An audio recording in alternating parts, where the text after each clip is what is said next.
Hey, ¿qué tal amigos? Estamos sacando un nuevo video para mi canal y les traigo un video. Déjenme acomodar la cámara y ya volvemos.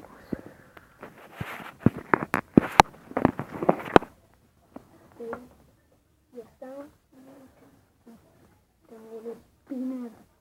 Lo vamos a abrir porque no lo he abierto. Es un hand spinner. Ok, vamos a ver.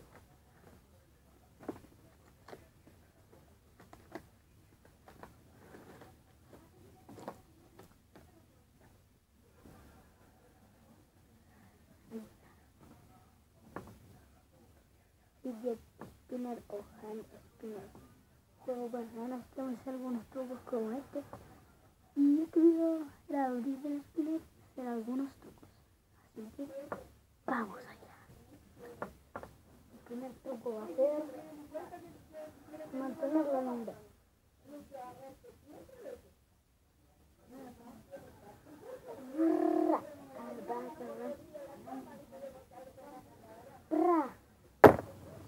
¡Oh, sigue girando!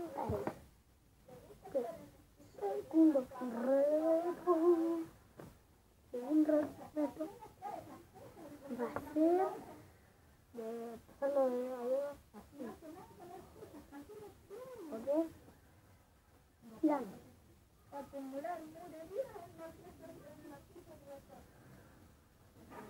Oh, damn.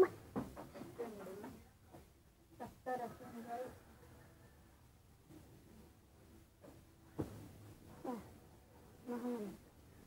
Y el segundo último será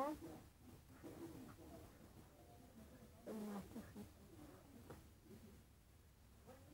Poniéndolo en la boca.